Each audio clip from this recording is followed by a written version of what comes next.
Hello, and welcome to the Dementia Dish with Danielle Farrell.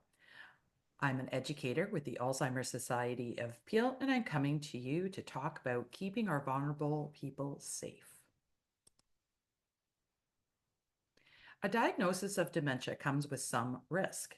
In this session, we will discuss ways we can proactively keep a person living with dementia safe while living in the community independently or with supports.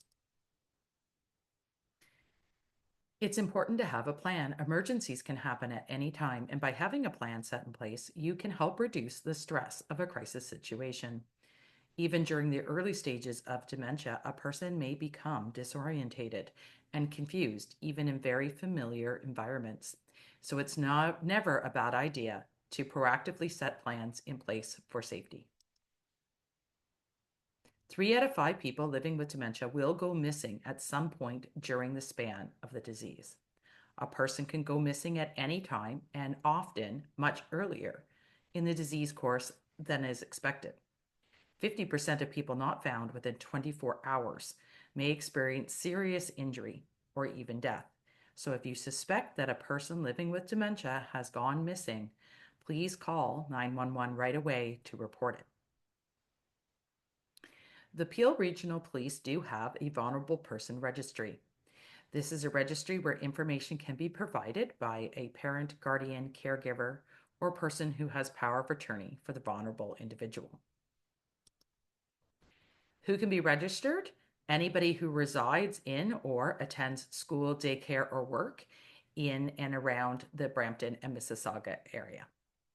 Those who are autistic or on the autism spectrum, those living with dementia or Alzheimer's disease, or any neurocognitive disorder.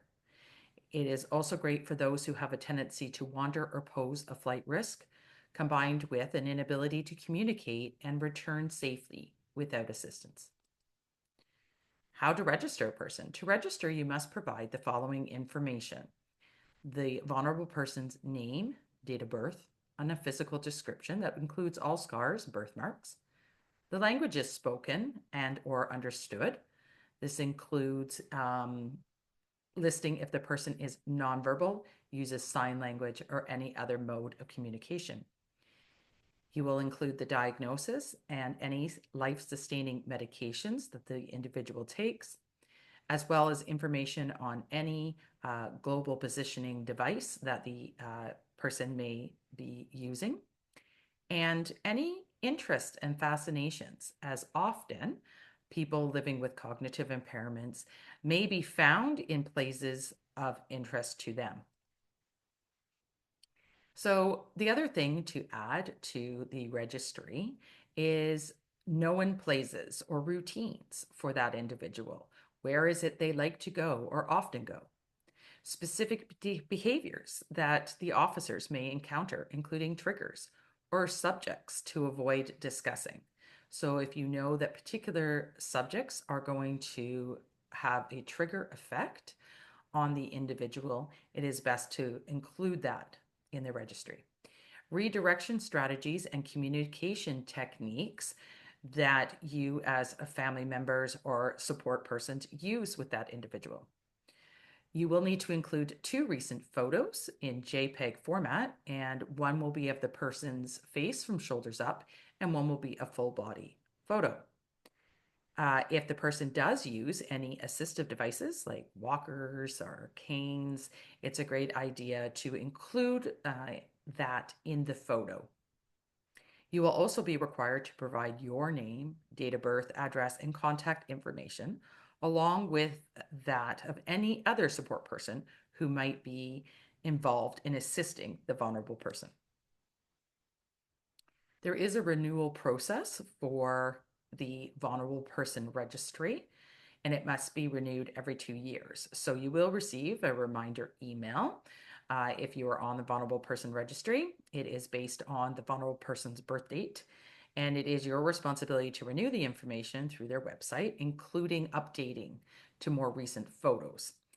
If the update is not provided within the requested time frame, then the individual and their details are removed from the vulnerable person registry. So it is important to keep up on those updates. Things to consider to put in the update or for the renewal process is if there's any significant changes in things like height, weight, a change in address, if there's a change in who is going to be the emergency contact, for example.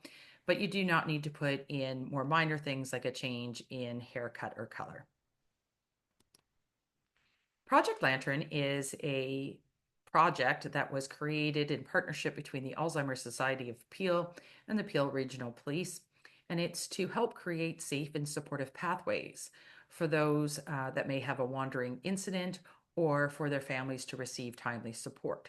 So, with consent, Peel Regional Police can make a referral to the Alzheimer's Society of Peel for any family or individual who has a missing incident or a wandering incident.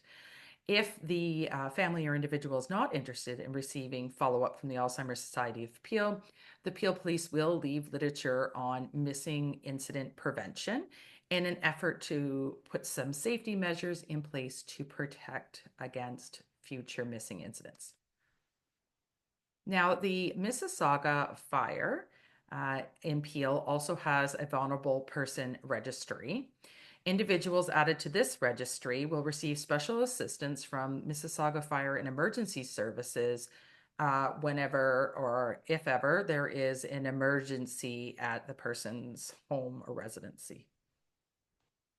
So there is some information here of the site to go to in order to fill in the online application for the vulnerable person. Brampton Fire also has a separate registration and a separate form. So for Brampton Fire and Emergency Services, this is the site that you would go to, and they also provide specialized assistance to residents who have disabilities during an emergency.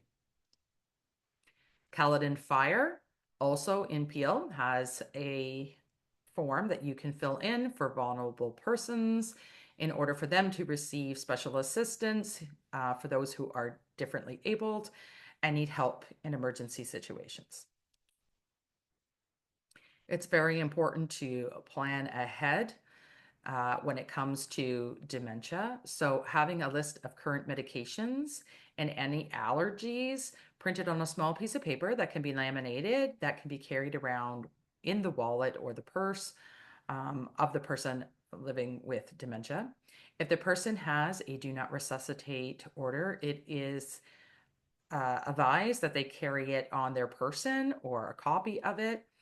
If the person does have a collapse whereby they need to be resuscitated and they do not have on their person or somebody, support person with them does not have the copy of a DNR or the original of the DNR, then the emergency services will have to carry out resuscitation.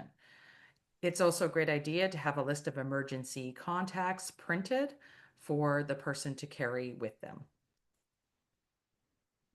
So we can't change the wind, but we can adjust our sails, meaning that a plan is the best way to deal with the ever-changing situation that can be dementia. If you'd like to reach out to the Alzheimer's Society Peel, you can contact us at Service Access or at direct.support@alzheimerpeel.com. Alzheimer's Society Peel, you can follow us on Facebook, X, Instagram, and we do have a YouTube channel where we do feature a lot of our other dementia dishes. So if you found this helpful, please check out our other dementia dishes. Thanks so much.